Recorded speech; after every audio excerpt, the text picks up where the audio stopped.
할렐루야. 네, 항상 우리와 함께 하시고 또 우리를 돌봐주시고 복된 길로 인도하시는 우리 주님을 향하여 할렐루야 찬양대에서 귀한 찬양을 올렸습니다. 우리 주님께서 영광 중에 받아주신 줄로 믿습니다. 찬양의 가사처럼 이 땅을 살아가며 늘 주님의 보호하심 속에, 돌보심 속에 부족함이 없는 삶을 살아가는 우리 모두가 되기를 주의 이름으로 축원합니다. 이 시간 우리 옆 사람을 축복하는 마음으로 한 복음을 나눕시다. 주님을 따라갑시다. 주님을 따라갑시다.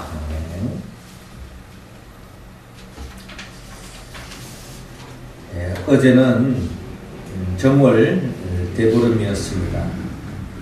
네, 어제 밤에도 보니까 오늘 새벽에도 하늘을 보니 달이 너무나도 밝게 떠 있는 것을 보았습니다. 우리 조상들은 오래전부터 이 둥근 올해를 맞이하여 처음 맞이하는 이 정월 대보름 이 달을 바라보면서 이 소원을 빌었습니다. 또 올 한 해도 특별히 풍년이 깃들기를, 또 올해도 우리 가족이 건강하기를, 또 이 나라에 평안이 있기를, 또 개인적으로 여러 가지 소망, 소원하는 바들이 이루어지기를 빌었습니다. 그러나 예수를 믿는 우리들은 달을 보면서 빈다고 해서 이루어지는 것이 아니라 이 달을 창조하신 하나님께 우리의 소원을 아뢰고 간구할 때에 주님은 우리의 기도를 들어주십니다.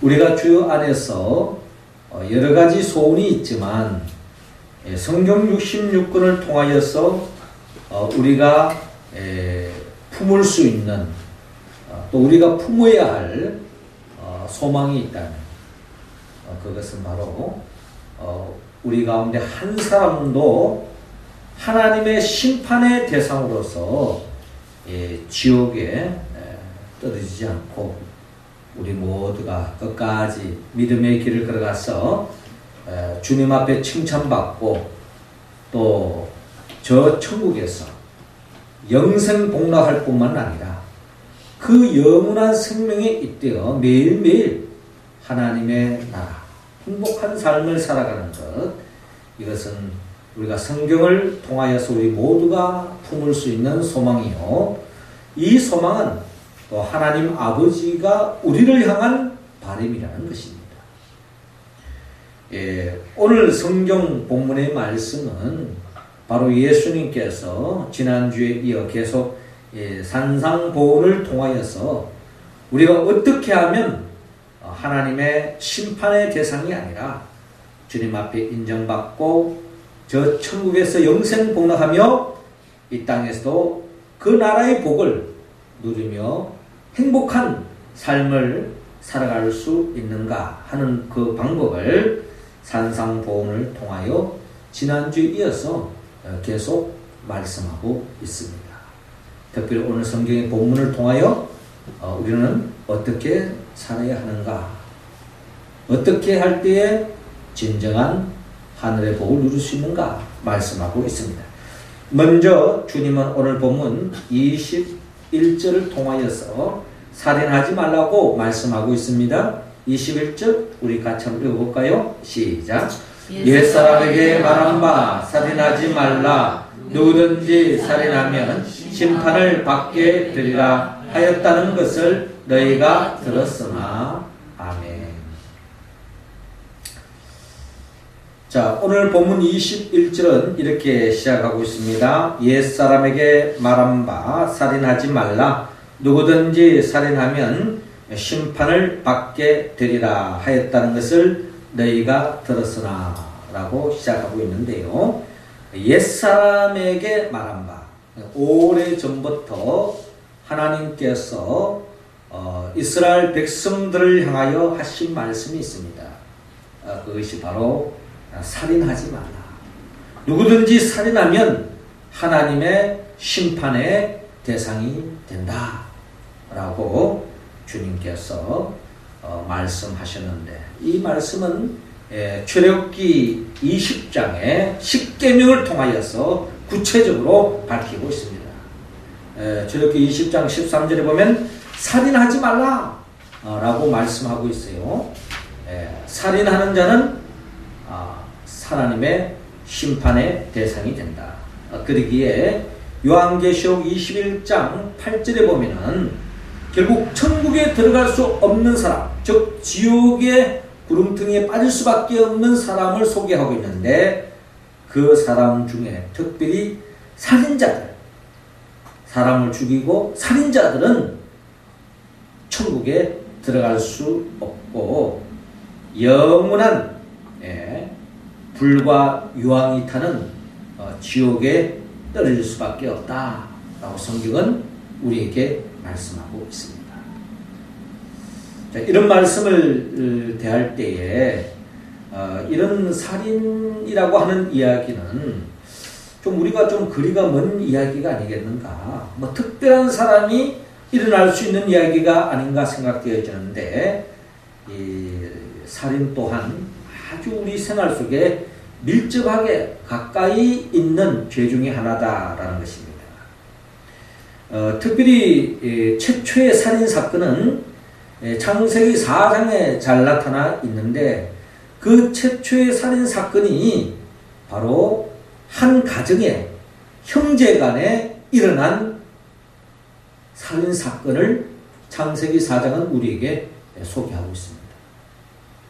그것도 무슨 특별한 이해관계가 아니라 하나님 앞에 제사를 드리는데 동생 아벨의 제사는 하나님은 받으시는데 자신이 드렸던 제사는 하나님이 받아주지 않았을 때 가인은 여기에 대해서 동생을 향한 시기하는 마음으로, 질투하는 마음으로 결국 동생을 돌로 쳐서 죽이는 엄청난 한 가정의 불행의 이야기, 살인 이야기가 있었다는 것을 우리에게 들려주고 있습니다.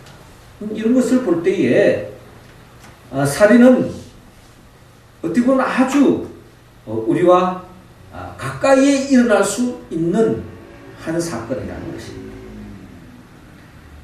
특별히 살인 사건에 또한 연루된 또 하나의 믿음의 선배를 우리가 이야기한다면 그 사람이 바로 모세입니다. 모세는 어떻게 보면 하나님으로부터 십계명을 받았던 이스라엘 민족의 지도자였죠. 영적으로, 또 정치적으로, 또 어떻게 보면은 모든 면에 있어서 본을 보였던 사람이 바로 이 모세인데, 이 모세 또한 그의 지난날의 삶을 더듬어 보면 출애굽기 2장에 그 또한 살인자였다는 것을 성경은 밝히고 있습니다. 모세가 어떻게 살인자가 되었습니까? 그는 어릴 때부터 바로의 왕궁에서 어떻게 보면 왕자로서의 성장 배경을 가지고 있습니다. 그런데 사실 자신이 성장하면서 느낀 것은 바로 자기 자신이 이스라엘 사람이라는 것을 뒤늦게 알게 되어졌고, 결국 자기 동족들이 애국 사람들로부터 갑질을 당하면서 고통을 당하고 있는 그 현장을 목격하게 되었습니다. 이를 보고서 이 모세는 울분에 차서 자기 동족을 사랑하는 마음으로 이 애국 사람, 자기 동족을 괴롭히는 애국 사람을 돌로 쳐 죽이고 모래에 숨기고 말았습니다. 결국 이 사실이 들통나자 모세는 어쩔 수 없이 광야로 도망가는 그런 신세로 전락되고 만 것을 볼 수가 있습니다. 모세의 이 살인 사건은 어떻게 본다면 우리 역사 속에서도 우리 뭐 안중근 의사라든지 뭐 윤봉길 의사 이런 사람들이 다 어떤 분들입니까? 다 나름대로 나라를 위해서, 민족을 위해서 우리 나라를 빼앗고 우리 민족을 탄압하고 억압하는 그 일본 사람들에 대해서 총을 쏘고 또 폭탄을 터뜨려서 죽였던 사람 아닙니까? 그 민족적인 차원에서 보면 열사고 의사입니다. 그러나 하나님의 눈으로 보면 살인에 해당되는 죄를 가지고 있는 것입니다. 자, 이런 것을 볼 때에 우리 또한 역사 속에서 자칫 이런 죄에 빠질 수 있다. 이런 죄에 빠지면 결국은 주님이 말씀하신 대로 천국에 들어갈 수 없는데 더 우리를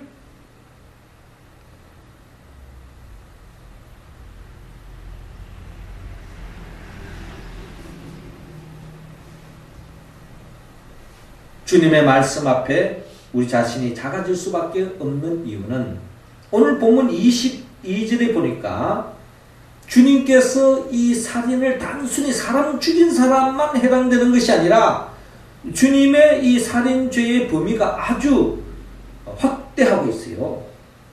22절을 보니까 나는 너희에게 이르노니 형제에게 노하는 자마다 심판을 받게 되고 형제를 대하여 라가라 하는 자는 공회에 잡혀가게 되고 미련한 놈이라 하는 자는 지옥불에 들어가게 되리라 라고 주님께서 오늘 본문을 통하여 계속 말씀하고 있습니다. 자, 이 말씀에 비추어 본다면 단순히 칼을 들고 어떤 사람을 죽이는 살인만이 지옥에 가는 것이 아니라 형제를 향하여 노하는 사람, 또 형제에 대하여 라가라는 사람, 한마디로 욕하는 사람, 또 미련한 놈이라고 하는 이런 말 자체가 다 욕하는 거죠. 이런 사람들까지도 살인죄에 해당되는 제목을 덧붙여서 결국 지옥불에 들어간다라고 말씀하실 때에 여러분 이 말씀 앞에서 자유로울 수 있는 사람 우리 가운데 몇 사람 될까요? 결국 이런 죄를 지으면은 지옥에 갈 수밖에 없다. 천국에 못 간다. 라고 말씀하고 있습니다. 결국 주님은 오늘 본문 23절 이하를 보면은 결국 주님께서 모든 계명의 핵심은 하나님을 사랑하고 내 이웃을 내 몸과 같이 사랑하는 데 있는데 살인하지 말라, 또 형제에 대해서 욕하지 말라 이런 말들은 결국 하나님을 잘 섬기는 사람이라면 형제에 대해서 사람들과의 관계 속에서도 좋은 관계로 나아가야 한다 라는 것을 우리에게 말씀하고 있습니다. 이런 좋은 관계, 사랑의 관계로 나아가지 않으면은 결국 지옥에 떨어질 수밖에 없다. 그러므로 주님은 우리 모두가 진정 하나님을 사랑한다면 하나님을 사랑하듯 내 이웃을 내 몸과 같이 사랑하는 마음으로 살인하지 않을 뿐만 아니라 진정한 내 주위 사람들을 진정 사랑함으로 우리 모두가 주님이 예배하신 천국에 들어가고 그 천국의 기쁨을 이 땅에서 누리며 살아가기를 주님은 원하고 있습니다. 더 나아가 주님은 오늘 본문 27절을 통하여 또한 우리가 하나님의 우리가 지켜야 할 계명을 또 밝히고 있는데 27절 우리 할렐루야 찬양대원들 읽어주시기 바랍니다. 시작.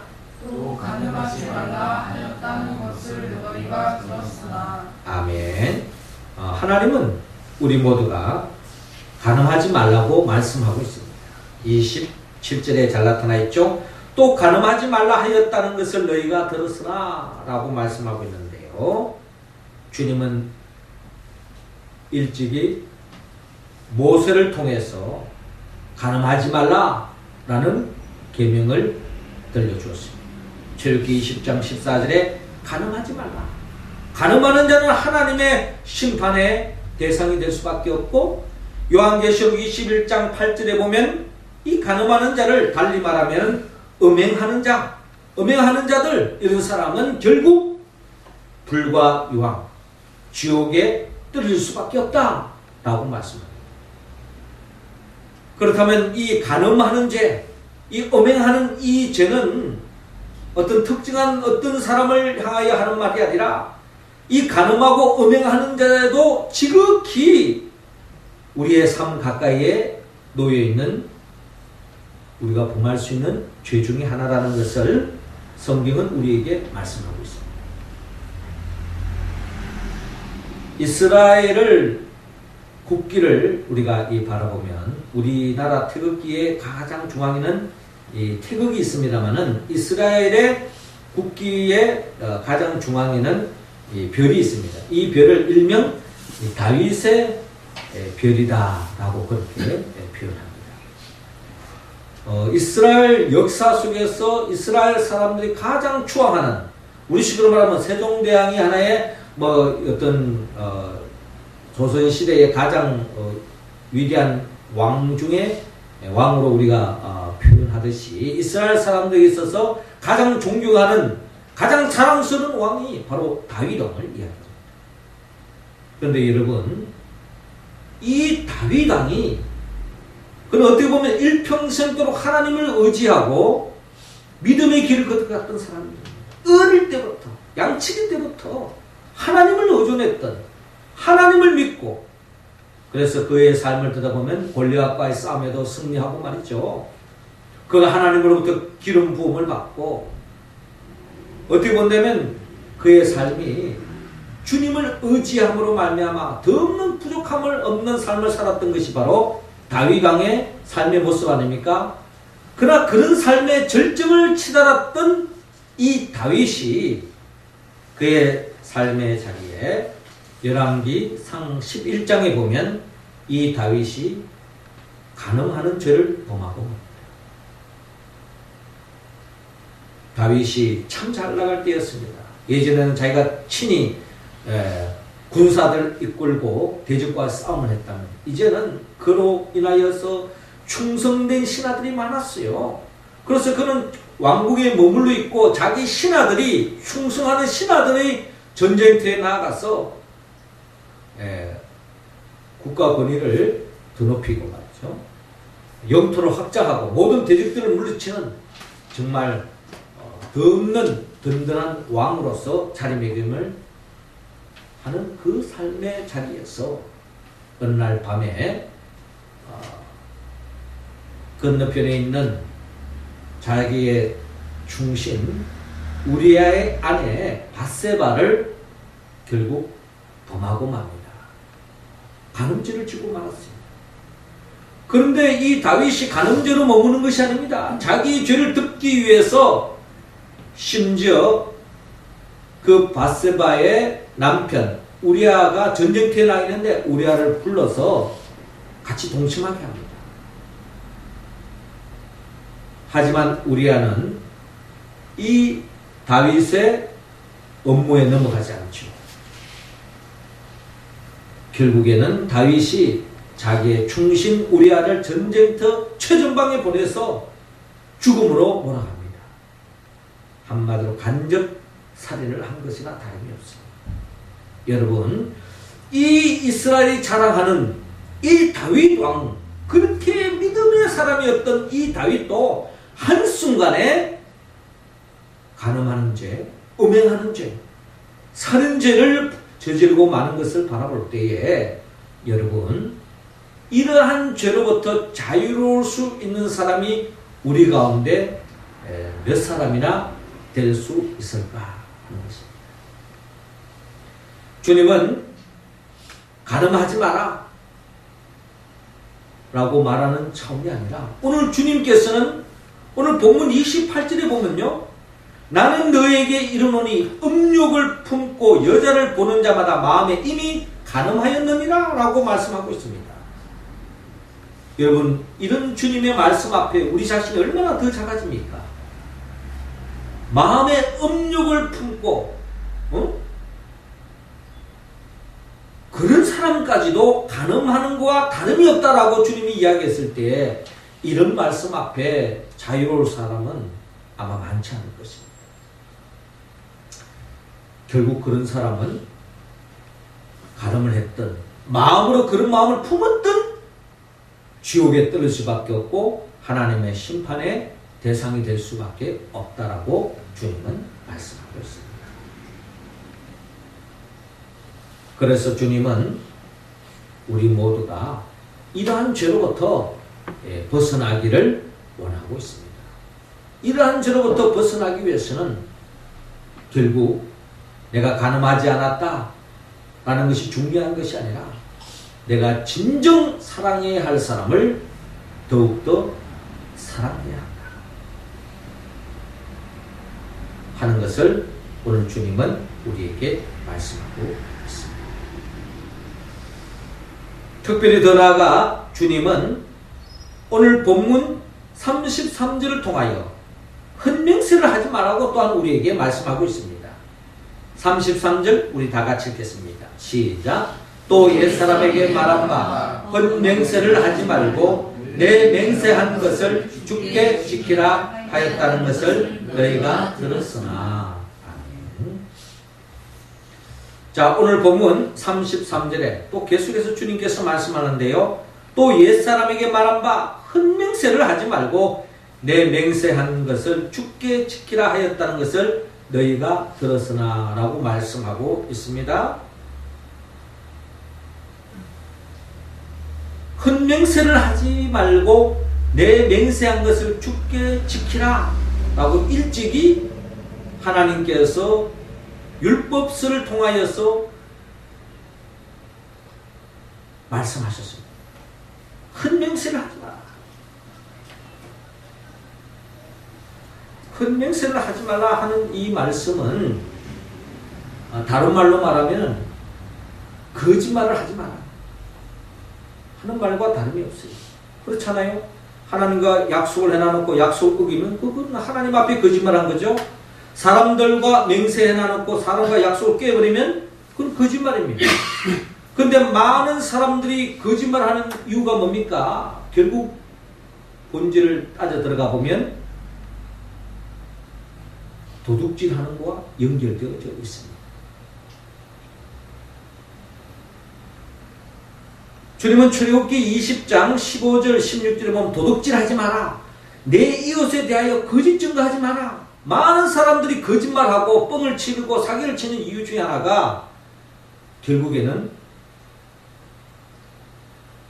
도둑질하는 심보를 가지고 있는 거예요. 사기를 치고 농락을 하고 심지어 농단을 하는 이야기가 왜 나옵니까? 그게 다 도둑질과 거짓말과 연결되어져 있는 것입니다.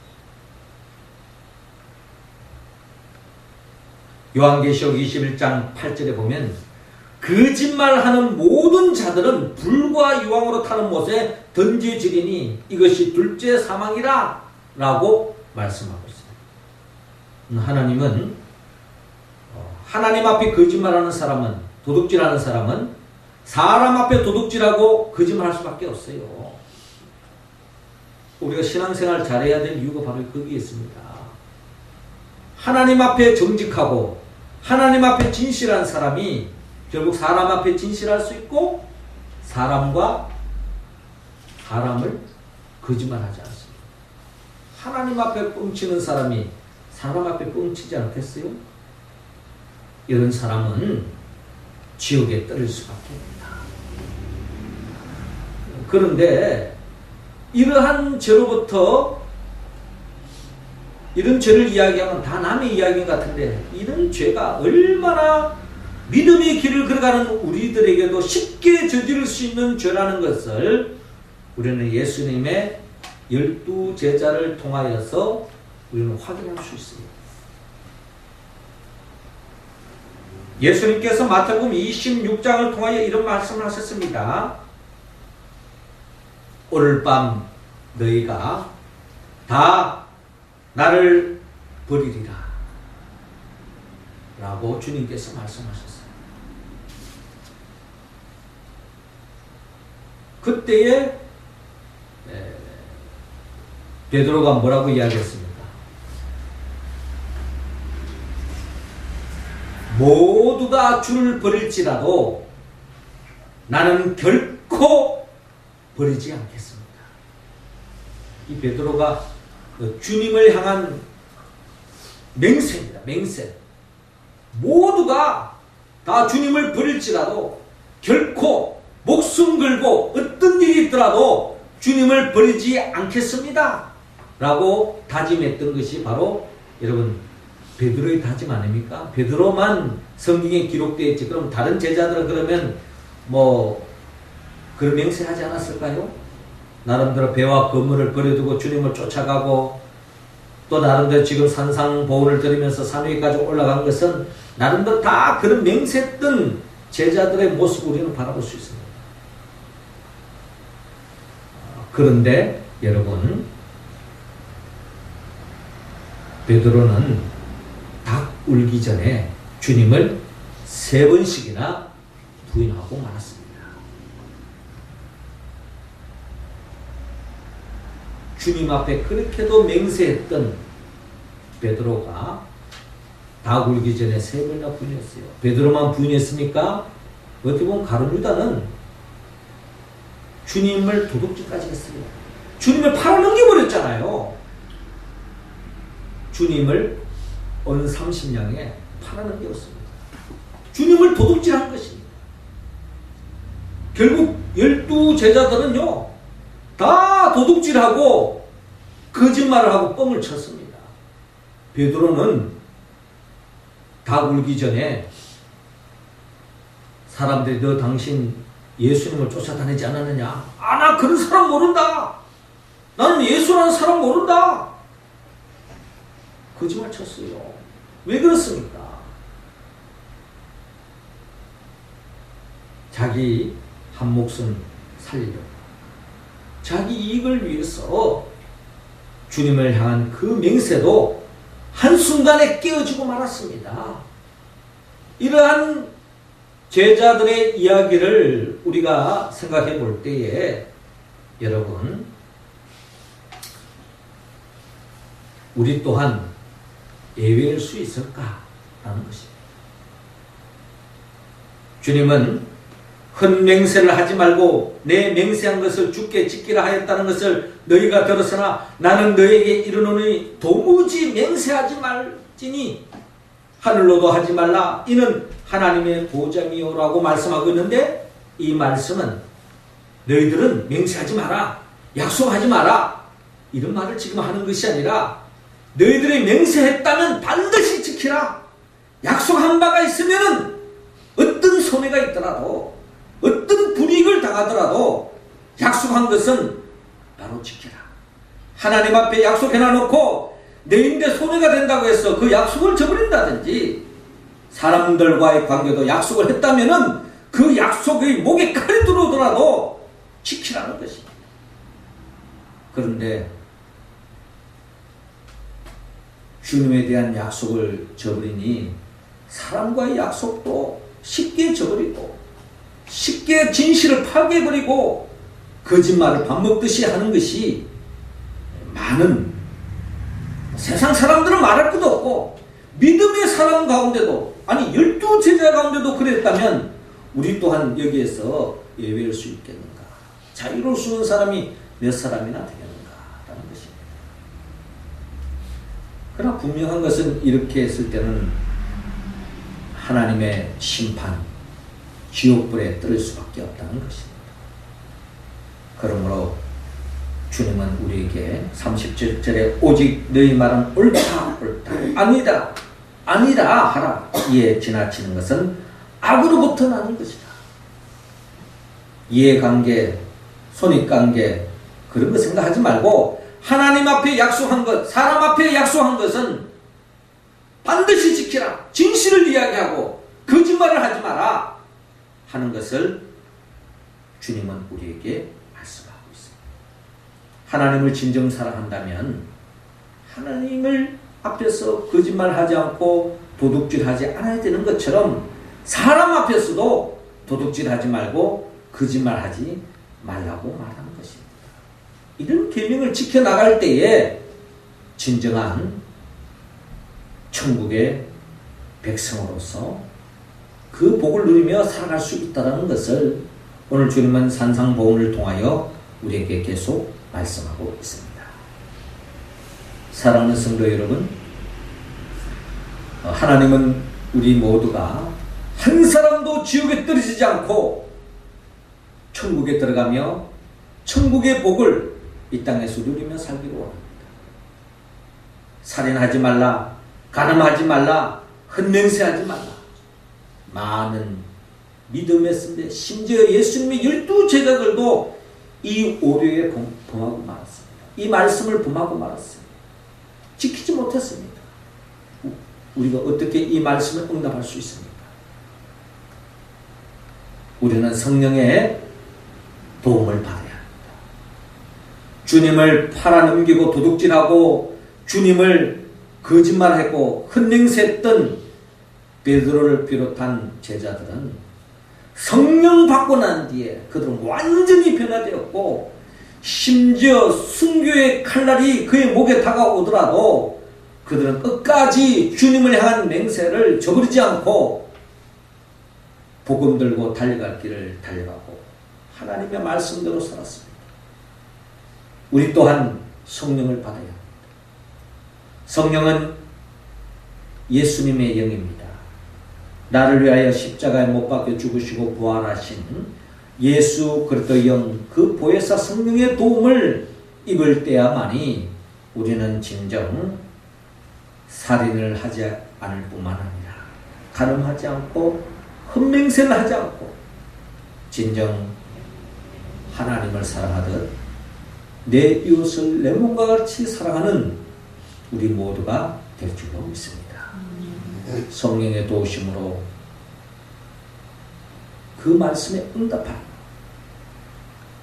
우리 모두는 심판의 대상이 아니라 주님으로부터 용서함을 받고 또 천국 백성으로 삶을 살아가는 우리 모두가 되기를 주의 이름으로 축원합니다. 기도드리겠습니다. 하나님 아버지, 이 시간 하늘 문 활짝 여시사 우리 각자 한 사람 한 사람에게 성령의 기름을 부어 주옵소서. 성령의 이끌림 속에 하나님의 말씀에 응답하며 그 말씀대로 살아서 우리 가운데는 한 사람도 심판의 대상으로 지옥에 떨어지며 지옥과 같은 인생을 살아가는 자 없게 하여 주옵시고, 우리 모두는 천국으로 인도함을 받고 하나님의 나라의 그 복을 우리가 이 땅에서도 누리며 살아갈 수 있도록 인도하여 주옵소서. 예수님의 이름으로 기도하옵나이다. 아멘.